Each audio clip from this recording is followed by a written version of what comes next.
100.7. Mix. Agora na Mix. Mix Notícias. As notícias do Brasil e do mundo pra você. Mix Notícias. Mix Campos 100.7, o melhor mix do Brasil. Bom dia, 7 horas em ponto. Hoje é quinta-feira, 20 de fevereiro de 2020. Frente fria vai deixar temperaturas mais baixas no carnaval. Detran em Campos está sem atendimento. Imposto de Renda 2020. Entrega da declaração começa em 2 de março. Várias mudanças nas universidades e instituições federais após MEC vedar gastos com pessoal. STF adia decisão sobre decreto que permitiu venda de áreas de petróleo da Petrobras. Ministro do TST marca para sexta-feira reunião de mediação entre Petrobras e petroleiros. Dólar comercial volta a subir, sendo vendido a R$ 4,36, com alta de 0,2% ao dia. Segundo o Rural Business, a arroba do boi gordo segue negociada a R$ 197,21. E o açúcar cristal, saca de 50 quilos, negociada a R$ 79,93, com alta de 1,01% ao dia. Estes são os destaques do Mix Notícias de hoje. Mix Notícias. A passagem de uma frente fria sobre o estado do Rio de Janeiro vai deixar as temperaturas mais baixas e trazer possibilidade de chuva no carnaval da região a partir de sábado, dia 22. Segundo o Instituto Nacional de Meteorologia, em Campos, São João da Barra, São Francisco de Itabapuana e Quissamã, o céu deve ficar encoberto e as temperaturas no sábado e domingo não devem passar dos 26 graus. A mínima fica em torno de 21 graus. Pancadas de chuvas podem ocorrer no sábado em São Francisco e Quissamã. A situação se estende para os outros municípios a partir de domingo e podem provocar chuva a qualquer hora. Usuários estão enfrentando dificuldades no atendimento nas unidades do Detran em Campos. Pessoas que tinham agendamento marcado para a última segunda-feira para a renovação da CNH não conseguiram o atendimento. Motivo: sistema de informática e de comunicação fora do ar. Ontem, usuários que não conseguiram renovar a CNH ouviram dos atendentes do Detran em Campos que não poderiam executar o atendimento, pois a comunicação entre a rede de computadores continuava sem funcionar. Uma funcionária do posto do Detran em Campos, que não se identificou, disse que na semana passada um furto de cabos de telefonia teria acontecido no prédio do órgão público na capital. Isto teria afetado a comunicação e impedido o funcionamento das operações e dados realizados com computadores conectados à internet. Mix, o melhor mix do Brasil. Mix. A Receita Federal divulgou nesta quarta-feira as regras para a declaração do Imposto de Renda de 2020. A apresentação da declaração do Imposto de Renda 2020, ano base 2019, começa no dia 2 de março, a partir das 8 da manhã e se estende até o dia 30 de abril. O contribuinte poderá baixar o programa gerador da declaração a partir de hoje, quinta-feira. A partir de agora, as restituições serão pagas em 5 lotes e não mais em 7. O primeiro lote de restituição do imposto de renda será liberado em maio. Os outros 4 lotes de restituição serão pagos em junho, julho, agosto e o último em setembro. Universidades e institutos federais do país passaram a suspender a contratação de novos profissionais depois de o Ministério da Educação, o MEC, enviar um ofício que veda o aumento das despesas com pessoal ativo e inativo que não estejam previstos no orçamento de 2020. As instituições federais afirmam que haverá cortes de benefícios, como auxílio natalidade ou retribuição por titulação, e avaliam de que forma poderão enfrentar a situação neste ano. Ao menos 2 universidades estimam que a medida poderá ter impacto no início das aulas, em março. Em 4 de fevereiro, o MEC enviou a essas instituições de ensino um documento no qual cita a regra de ouro, ou seja, a obrigatoriedade de não gastar mais que o previsto. Caso descumpra a norma, o reitor poderá ser enquadrado na Lei de Responsabilidade Fiscal. Mix Notícias. O Supremo Tribunal Federal começou a julgar nesta quarta-feira uma ação contra um decreto que permitiu a venda de áreas de petróleo da Petrobras. A decisão sobre o tema, contudo, foi adiada após o ministro Dias Toffoli pedir vista. O decreto foi editado em 2018 no governo Michel Temer e prevê regras sobre cessão de direitos de exploração e desenvolvimento da produção de petróleo e gás natural pela Petrobras. No julgamento, os ministros deverão definir se a Petrobras precisa fazer licitação para realizar a venda das áreas de petróleo. O ministro Ives Gandra da Silva Martins Filho, do Tribunal Superior do Trabalho, marcou para amanhã reunião de mediação entre a Petrobras e petroleiros em greves. Na decisão, o ministro ressaltou, no entanto, que a realização do encontro depende da suspensão da greve, que começou no dia 1º de fevereiro. Ontem, Ives Gandra já havia informado a parlamentares que estava disposto a mediar o diálogo desde que houvesse suspensão do movimento. A paralisação, que já dura 19 dias, começou com um pedido da categoria para suspender as demissões na subsidiária da Petrobras. Segundo a Federação Única dos Petroleiros, as demissões afetam mais de 1.000 famílias. Com a decisão do TRT, os sindicatos informaram ao ministro que poderiam suspender o movimento pelo mesmo prazo, até o dia 6 de março. Mix, o melhor mix do Brasil. Mix. O presidente da Câmara, Rodrigo Maia, do DEM do Rio de Janeiro, criticou nesta quarta-feira, ontem, dia 19, uma declaração do ministro do Gabinete de Segurança Institucional, Augusto Heleno, na qual ele reclama de chantagem de parlamentares. A fala do ministro foi transmitida na terça-feira, dia 18, ao vivo via internet, pelo perfil do presidente Jair Bolsonaro em uma rede social. A transmissão mostrava o evento de hasteamento da bandeira em frente ao Palácio da Alvorada. Heleno estava conversando com o ministro da Economia, Paulo Guedes, e com o ministro da Secretaria de Governo, Luiz Eduardo Ramos. No diálogo, Heleno diz que o governo não pode aceitar esses caras chantagearem a gente o tempo todo. Disse, nesta quarta, em uma rede social, Heleno disse que na conversa com os ministros estava expondo sua visão sobre insaciáveis reivindicações de alguns parlamentares por fatias do orçamento impositivo. O Congresso deve discutir, nos próximos dias, vetos do presidente às regras aprovadas pelos parlamentares, que dão a deputados e senadores maior controle sobre o orçamento. O governo anunciou nesta quarta-feira, ontem, dia 19, a inclusão de 22 novos projetos no Programa de Parcerias e Investimentos, o PPI, que trata das concessões e privatizações dentro do governo federal. Pela primeira vez, florestas foram incluídas no programa. São elas Humaitá, Iquiri e Castanho, todas no Amazonas. De acordo com o governo, uma das atividades permitidas nessa área será a exploração de madeira. A Floresta Nacional de Humaitá foi criada por decreto de 1998 e possui 468 mil hectares. O texto do decreto prevê que ela tem por objetivo o manejo de uso múltiplo e de forma sustentável dos recursos naturais renováveis, além de sua manutenção e proteção. O decreto também autoriza o IBAMA a firmar convênios para atingir os fins técnicos, científicos e econômicos previstos. Mix Notícias. Um avião monomotor caiu em cima de uma casa em Guarapari, no Espírito Santo, na tarde de ontem. Uma pessoa morreu e outra ficou ferida no acidente. Na aeronave estavam apenas o piloto e o copiloto. Testemunhas contaram que após a queda o avião ficou em chamas. O acidente ocorreu por volta das 3h40 da tarde no bairro Aeroporto, bem próximo ao Aeroclube de Guarapari, local de onde a aeronave saiu. A recepção do Aeroclube de Guarapari disse que o piloto tinha acabado de fazer o plano de voo e subir quando o acidente aconteceu. Ainda segundo testemunhas, o motor teve uma falha. O piloto tentou fazer uma curva para retornar, mas caiu em cima da casa. Na casa funciona um escritório de uma empresa de material de construção. Testemunhas contaram que não tinha ninguém no local no momento.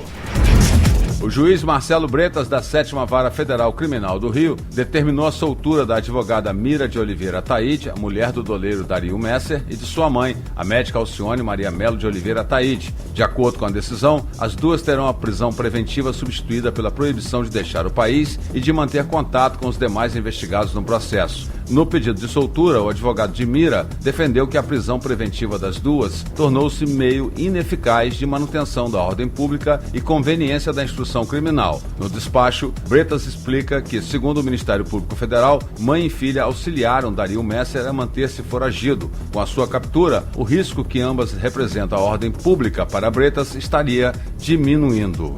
Mix, o melhor mix do Brasil. Mix. A Operação Lei Seca vai reforçar as ações de fiscalização e conscientização durante o Carnaval. O esquema especial, que será iniciado nesta sexta-feira, amanhã, dia 21, e vai até quarta-feira de cinza, dia 26, vai contar com todo o efetivo nas ruas. Serão realizadas ao todo 90 ações neste período, inclusive durante o dia, nas saídas dos blocos de rua, das praias e cachoeiras do estado. As operações acontecerão na capital, região metropolitana e interior. Além das blitz de fiscalizações, já conhecida dos motoristas, este ano teremos as operações móveis da Lei Seca e vamos intensificar também as ações educativas nos maiores blocos de carnaval. A ideia é alertar os foliões sobre a importância de voltar para casa em segurança. Lembrando sempre, nunca dirija depois de beber, explicou o secretário de Governo e Relações Institucionais.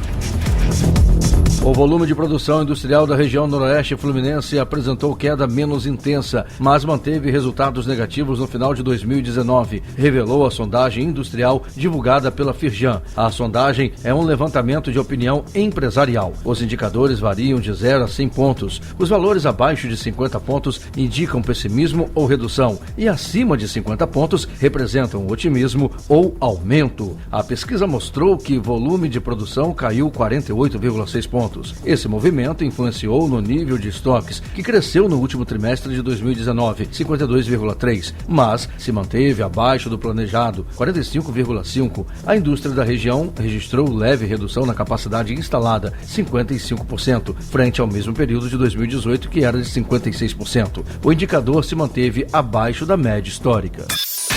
Mix Notícias.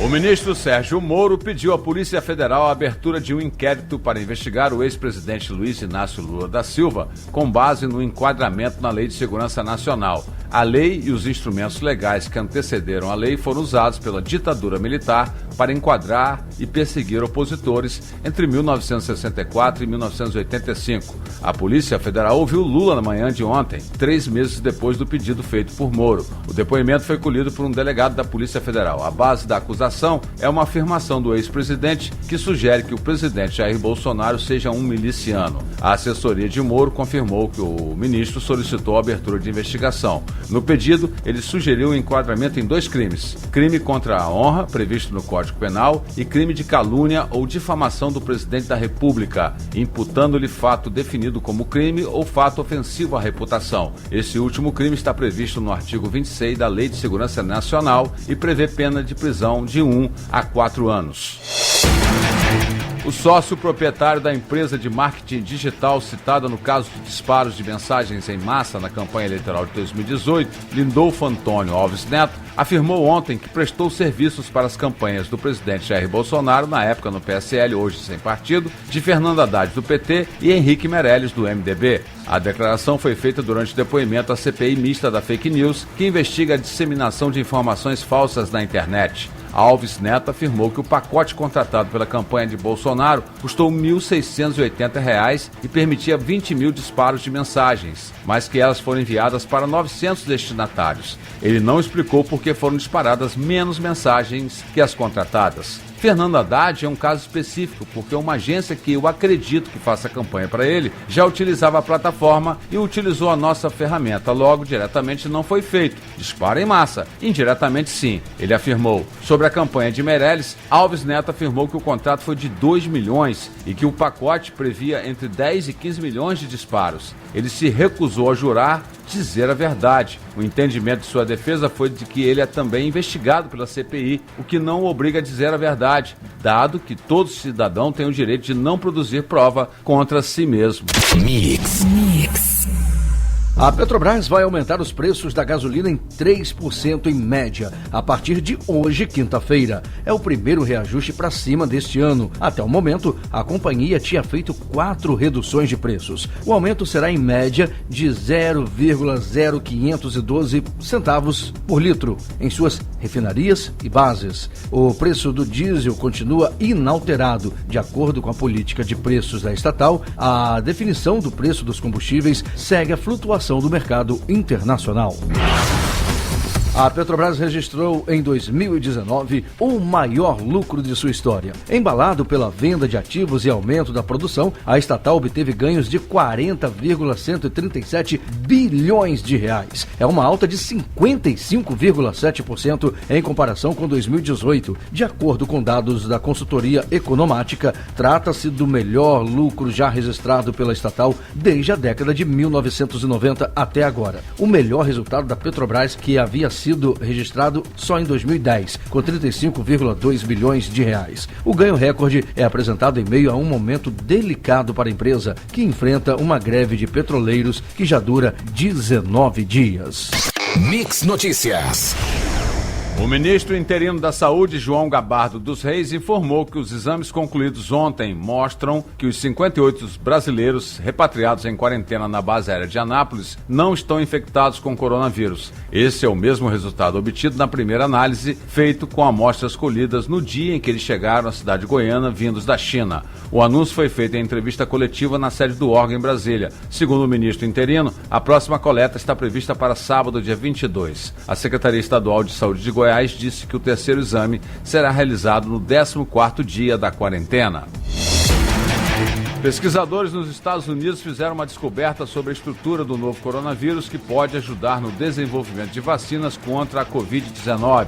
As novidades foram publicadas ontem na revista científica Science, uma das mais importantes do mundo. Os cientistas decifraram a estrutura de uma proteína que o novo coronavírus usa para entrar nas células do corpo e publicaram uma ilustração dela. A proteína mostrada pelos cientistas do tipo S, que também aparece em outros vírus como o da SARS, é usada pelo vírus para reconhecer um hospedeiro, a célula, e se fundir a ele ao entrar. Por isso, explicam, ela representa um alvo importante para tratamentos. Com a imagem, que foi feita em alta resolução, usando uma técnica chamada de microscopia crioeletrônica, pode ficar mais fácil desenvolver medidas para combater o vírus, segundo o estudo. A Defensoria Pública e o MP do Rio entrarão amanhã no TJ do Rio com uma ação civil contra a SEDAI para cobrar da companhia uma compensação aos consumidores em função dos problemas no abastecimento de água nos últimos 2 meses. Hoje, uma reunião entre as partes decretou o fim das negociações. Os órgãos não aceitaram a proposta apresentada pela SEDAI e desistiram da busca por um acordo. A falta de um entendimento, porém, não significa que a SEDAI não ofereça uma compensação paralela aos consumidores. Como se sabe, o fornecimento de água na cidade do Rio e em municípios da região metropolitana está comprometido desde o final de 2019. Foi detectada a presença da substância geosmina na água, provocando mau cheiro e forte gosto de terra. A SEDAI adotou medidas para solucionar o problema, como o uso de carvão e argila, mas muitos consumidores seguem reclamando do fornecimento.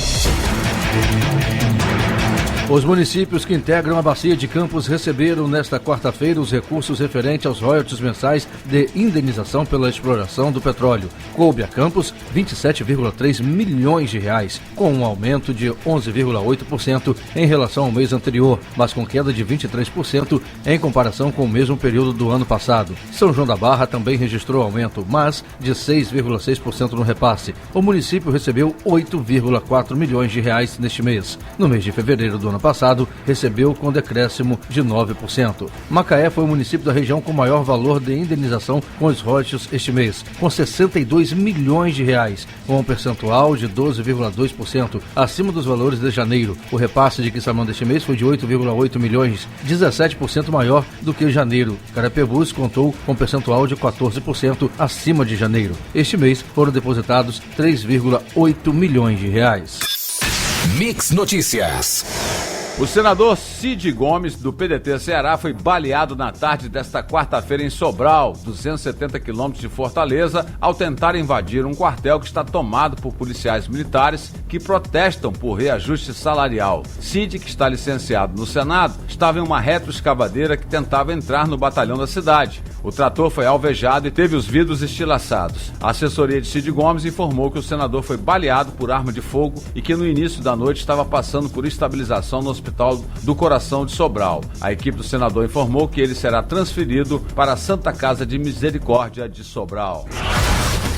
O ministro Sérgio Moro autorizou ontem o envio da Força Nacional para o Ceará, a fim de proteger a população cearense em razão do movimento grevista por parte dos policiais estaduais do Ceará. O envio será feito hoje e deve permanecer no estado por 30 dias, conforme portaria assinada por Moro. O envio ocorre em meio ao motim de policiais militares que reivindicam aumento salarial. Um projeto que tramita na Alerj do Ceará aumenta o salário de um soldado militar de R$ 3.200 para R$ 4.500 em reajuste progressivo até 2022. Mix. Vamos falar de esporte. Não foi uma boa atuação, mas o Vasco levou susto no fim e, mesmo assim, cumpriu a missão no empate por 0-0 com o Oriente Petroleiro e está na segunda fase da Sul-Americana. Mais uma vez, a equipe de Abel Braga mostrou limitações. Ainda assim, foi superior ao longo dos 90 minutos e mereceu avançar, até pela fragilidade dos bolivianos. No fim, o empate sem gol fez justiça ao time que foi ligeiramente melhor nos dois jogos. A sensação de muitos botafoguenses com a classificação nos pênaltis da noite de ontem nos aflitos foi de alívio. Depois do aflito, é claro. O avanço para a terceira fase da Copa do Brasil trará, além do benefício financeiro de R$1,5 milhão, mais tranquilidade para que Paulo Autuori possa trabalhar com o elenco. A estreia do técnico no comando do Botafogo foi com menos de uma semana de preparação, o que nem deu tempo ainda de o time mostrar a cara do treinador. E talvez tenha sido justamente por isso que sofreu. Mix Notícias. Condições de altitude e gramado desfavoráveis, questionamentos ao árbitro, mas acima de tudo um grande adversário. O Flamengo não fez uma partida nos padrões que está acostumado em Quito. E a definição de impressionante dada por Jorge Jesus deixa claro que o Independente Del Valle tem muito mérito nisso. Com maior posse de bola, mais finalizações e até mais passes trocados, os equatorianos fizeram valer os 2.850 metros de altitude de Quito e impuseram uma dificuldade rara ao Flamengo na era Jorge Jesus. O 2-2 da partida de ida da final da Recopa na noite de ontem, no Atahualpa, exigiu criatividade ao português, que começou a partida com estratégia que não deu certo. Quarta que vem tem mais, agora sem altitude e com gramado bom no Maracanã. Minutos após o empate em 0-0 do Inter com o Tolima nesta quarta-feira pela Libertadores, Eduardo Coudet se senta ao lado de Bochilha, faz a análise da partida e é enfático em sua entrevista coletiva. O Inter quer ser protagonista. Os 90 minutos anteriores no estádio Manuel Murilo Toro mostram que o caminho para isso ainda é longo e requer correções de rumo. Em Ibagué, a equipe fez a partida que mais destoou do estilo do jogo pretendido pelo treinador, sob efeitos do cansaço da viagem e do desgaste do Grenal do último sábado. O argentino gosta de times agressivos com e sem a bola e que busquem um gol de forma objetiva e pressionem o adversário para recuperar a posse o mais perto da área possível. Pouco ou nada disso foi visto diante do Tolima. Você ouviu Mix Notícias. Mix.